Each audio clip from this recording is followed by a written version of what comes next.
ओम शांति। नमस्कार and a warm welcome to our series Aaina. खुद को जानने और पहचानने की श्रृंखला को आगे बढ़ाते हुए आज हम प्रेम की शक्ति के कुछ और पहलुओं के बारे में चर्चा करेंगे। हमारे साथ हैं वरिष्ठ राजयोग शिक्षिका आदरणीय बीके पूनम दीदी जी। दीदी जी, आपका बहुत बहुत स्वागत है। दीदी, क्या प्रेम के गुण को धारण करके हम नफ़रत को समाप्त कर सकते हैं? यदि कर सकते हैं तो कैसे? ओम शांति। जब हम आत्मिक प्रेम को प्रधानता देते हैं और शारीरिक प्रेम हमारे लिए गौण है, तो आत्मिक प्रेम को वैल्यू करने से हम आत्मा के गुणों की वैल्यू करते हैं। सामने वाले की गुण देखना, उसकी विशेषताओं को देखना, उसकी योग्यताओं को, क्षमताओं को जानना, समझना, इन बातों पर हमारा ध्यान जाता है। अगर हम गुणग्राही बन जाएं, गुणग्राही का अर्थ है सबके गुणों को ही एप्रिसिएट करें, सबकी विशेषताओं को ही एप्रिसिएट करें, तो अवगुणों पे, कमियों पे, बुराइयों पे ध्यान नहीं जाएगा, उनको इग्नोर करेंगे। और साथ साथ हमारे अंदर ग्रैटिट्यूड की भी एक भावना आती है, सबके प्रति शुक्रगुजार, सबके प्रति आभार। किसी ने थोड़ा भी कुछ किया, हमें अच्छा लगा, हम उसके प्रति आभार व्यक्त करें, उसके थैंकफुल हूँ, शुक्रगुजार हूँ। जब हमारे अंदर ये क्वालिटीज़ बिल्डअप होती हैं तो हमारा प्रेम व्यापक होता है। हम प्रेम को अपने अंदर बढ़ाते हैं और घृणा, नफ़रत, विरोध आदि गलत भावनाएं समाप्त होती चली जाती हैं। किसी के प्रति घृणा, नफ़रत कब आती है?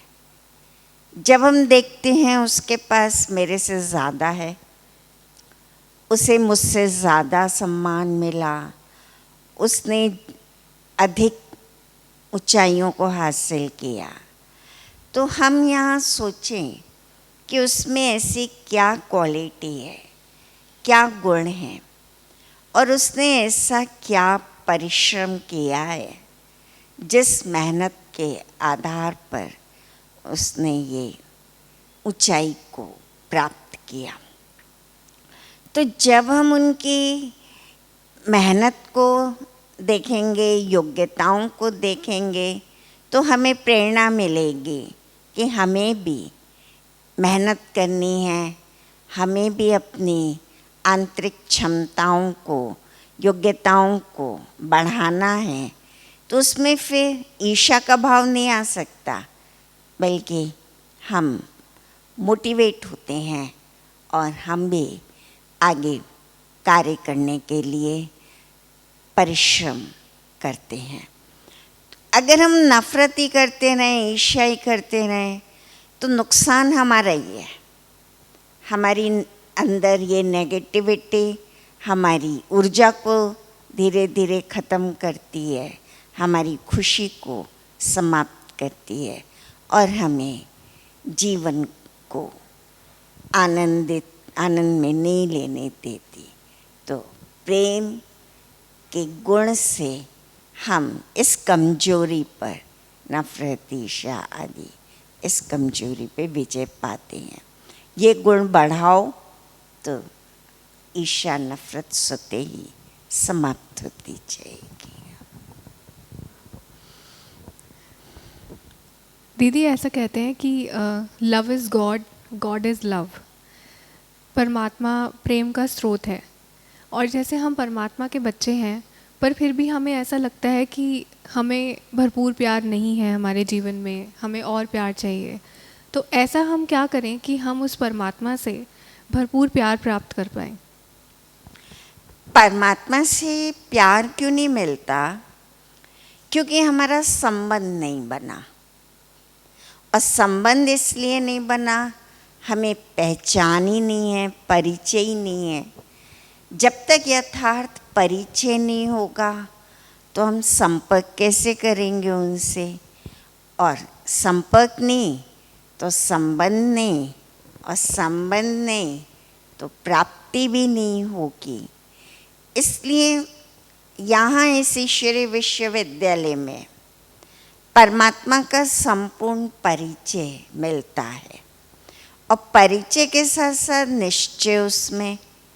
फिर हम उससे मन बुद्धि द्वारा कनेक्ट होते हैं, और जब मन और बुद्धि से कनेक्ट होते हैं तो हमारा संबंध स्थापित होता है, बाप और बच्चे का, टीचर और स्टूडेंट का।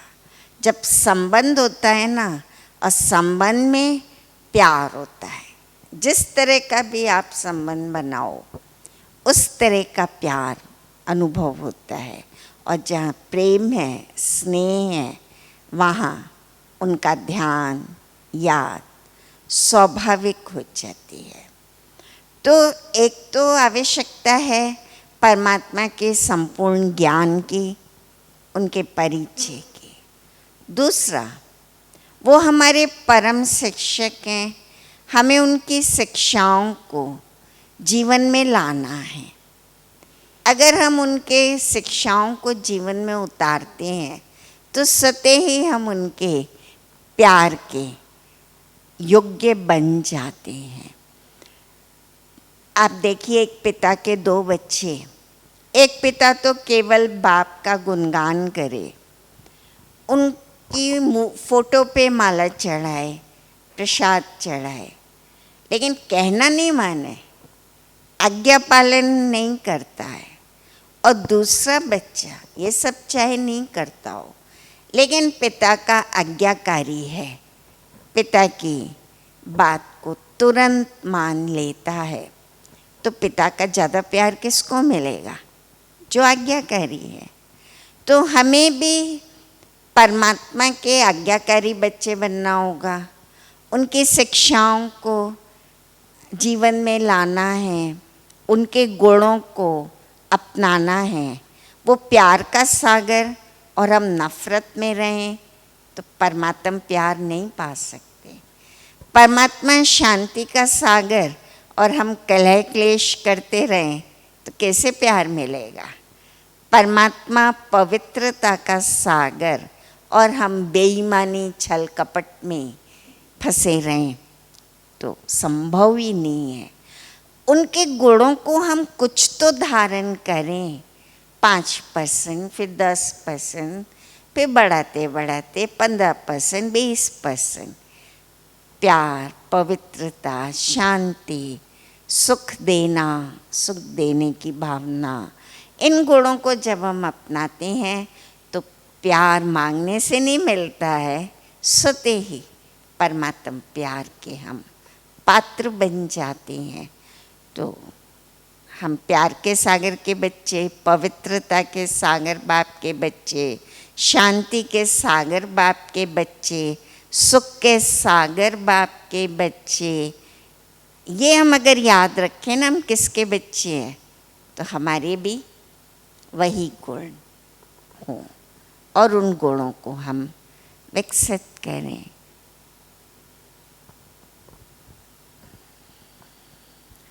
दीदी, ऐसे कहा जाता है कि जो काम हम क्रोध के द्वारा नहीं करवा सकते वो हम प्यार से करा सकते हैं।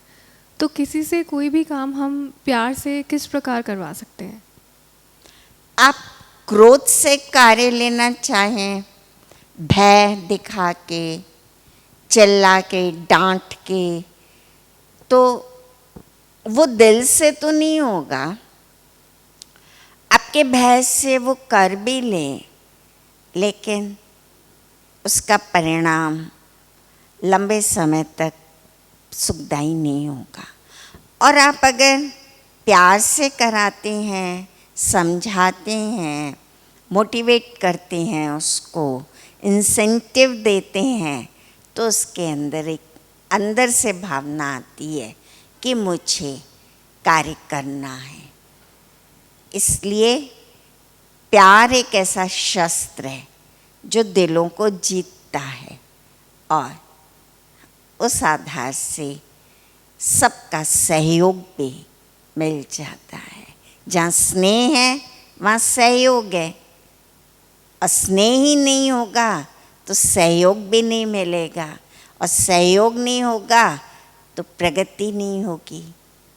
इसलिए प्रेम को आधार बनाएं, सबके गुणों को समझ के उनको बढ़ाएं, सबकी योग्यताओं को कार्य में उपयोग करें, उनकी विशेषताओं को देखकर उनसे कार्य लें तो बहुत सहज हो जाता है। दीदी, बहुत बार ऐसा होता है कि जब हम बार बार प्रेम के द्वारा अपना काम करवाते हैं तो लोग हमें टेकन फॉर ग्रांटेड ले लेते हैं और कभी कभार हमारी बातों को सीरियसली भी नहीं लेते। ऐसी सिचुएशन में हम क्या करें कि काम तो हम प्यार से करवाएं और लोग हमारी बात भी माने, हमें सीरियसली भी लें? यहाँ जब हम ये देखते हैं कि लोग टेकन फॉर ग्रांटेड लेते हैं, बात नहीं मानते हैं, तो आपको थोड़ा स्ट्रिक्ट होने की भी आवश्यकता है। लव एंड लॉ का बैलेंस बनाना है। कहीं आपको पनिश भी करना है, कहीं आपको उनको थोड़ा रुहाब से कहना भी है। और जब वो समझ जाते हैं कि हमें गलती पे पनिशमेंट भी मिलेगा, हमें इंक्रीमेंट भी नहीं मिलेगा, या हमारे साथ ऐसा भी हो सकता है नुकसान हो जाएगा, तो वो बैलेंस रख के चलेंगे। तो लव एंड लॉ का बैलेंस बना के चलना है, लेकिन लव की परसेंटेज ज़्यादा हो, लॉ की कम हो। हमारी दादी प्रकाशमणि जो चीफ ऑर्गेनाइजेशन की थी, वो कहती थी 60% लव लो और 40% लॉ लो, तो आपको सब अपना मानेंगे, और जहाँ अपनापन आ जाता है वहाँ सतही कार्य होता है। हमारी ऑर्गेनाइजेशन में भी कोई किसी पे ऑर्डर नहीं करता, ना कोई किसी को डांटता है, सबके अंदर एक अपनापन है। हमारी संस्था है, समर्पित भाव से सेवा करते हैं और परमात्मा प्यार से करते हैं। तो ऑर्गेनाइजेशन भी देखो कितनी निर्विघ्न आगे बढ़ रही है।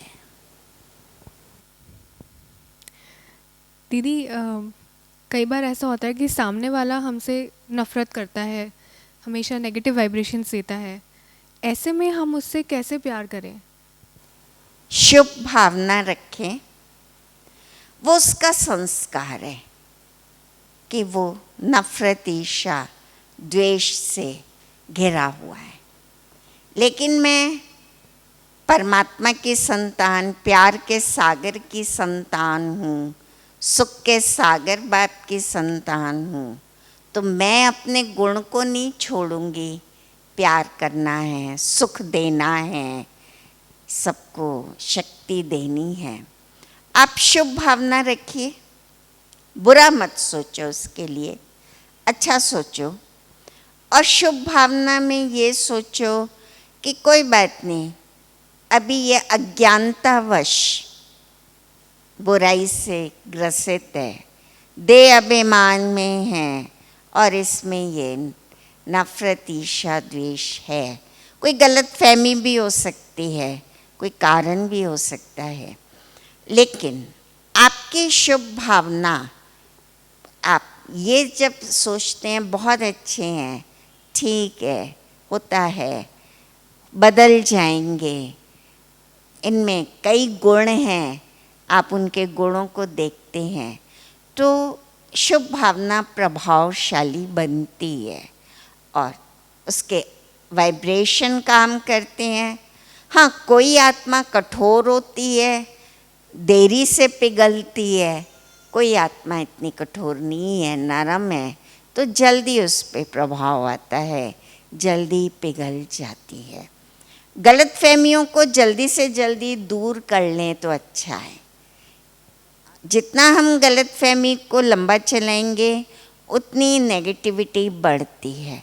तो एक दूसरे को समझ के चलें, गलत फहमियों को समाप्त करें। हर एक का स्वभाव संस्कार है, हर एक की अपनी अपनी सोच है।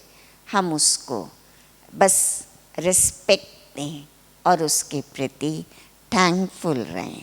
शुभ भावना से कार्य सहज हो जाएगा।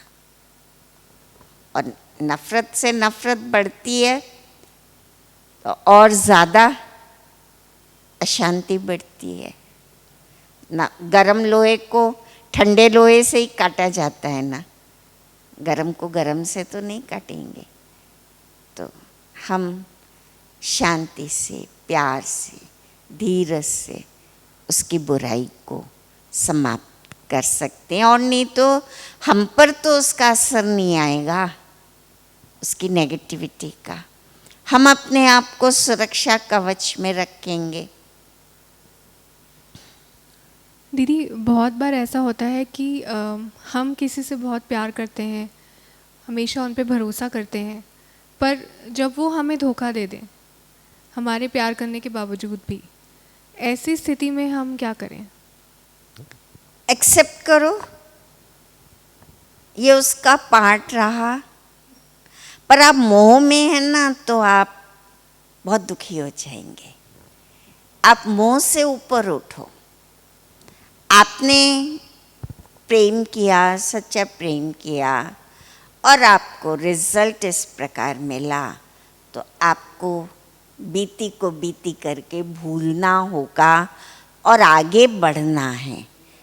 आप उसी बात को लेकर चिंतित रहें, धोखा मिल गया, उसी बात को लेकर अशांत रहें, मानसिक संतुलन खो दें, तो वो तो ठीक नहीं है ना।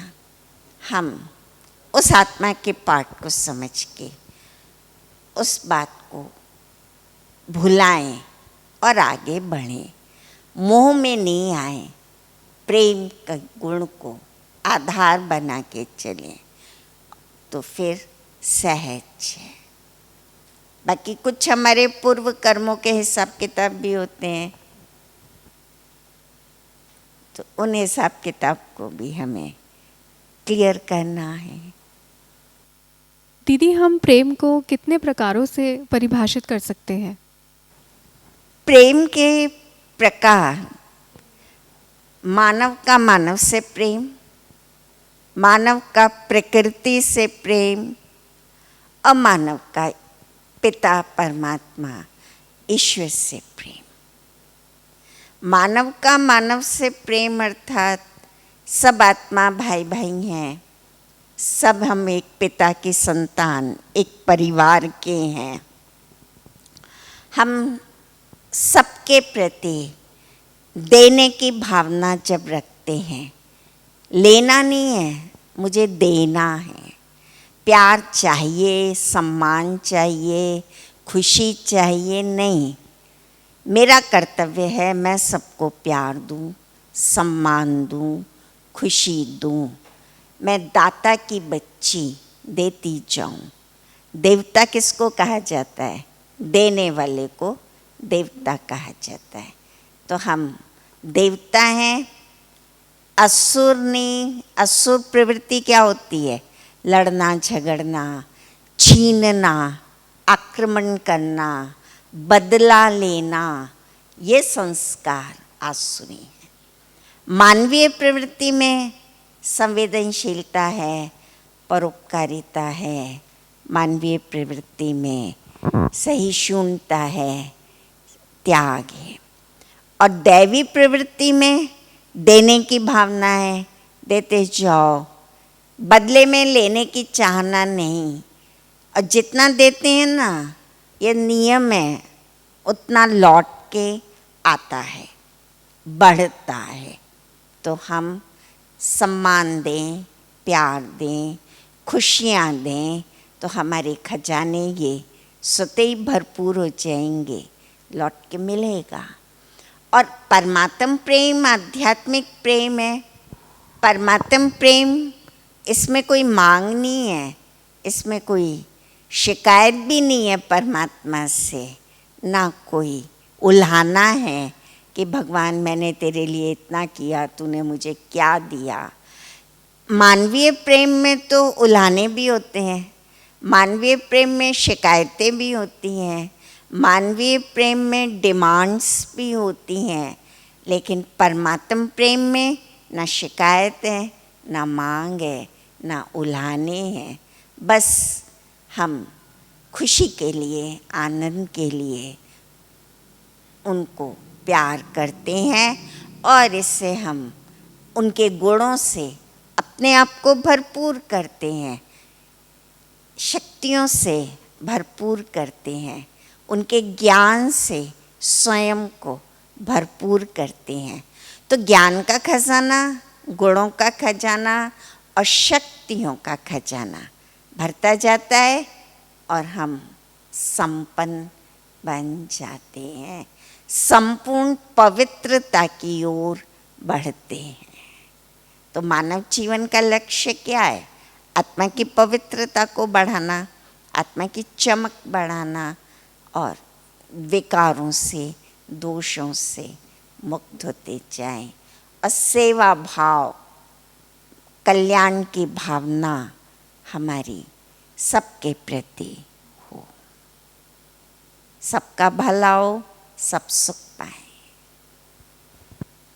आज सीधी से बात करके हमने ये जाना कि यदि हम अपने अंदर प्रेम की शक्ति को उजागर करना चाहते हैं तो हमें हमारे अंदर एटीट्यूड ऑफ ग्रैटिट्यूड को डेवलप करना होगा। यदि हम उस ईश्वर का प्रेम प्राप्त करना चाहते हैं तो हमें सर्वप्रथम उससे संपर्क बनाना होगा, उनके गुणों को अपने अंदर धारण करना होगा। यदि हम चाहते हैं कि हमारे सारे संबंध प्रेम पूर्वक बने रहें तो हमें अपने सगे संबंधियों के गुणों को उजागर करना होगा, हमेशा उन्हें प्रोत्साहित करना होगा। दीदी आपका बहुत बहुत शुक्रिया। इसी के साथ आपसे इजाज़त लेते हैं। आपसे अगले हफ्ते फिर से मुलाकात होगी एक नए टॉपिक के साथ। तब तक के लिए ओम शांति।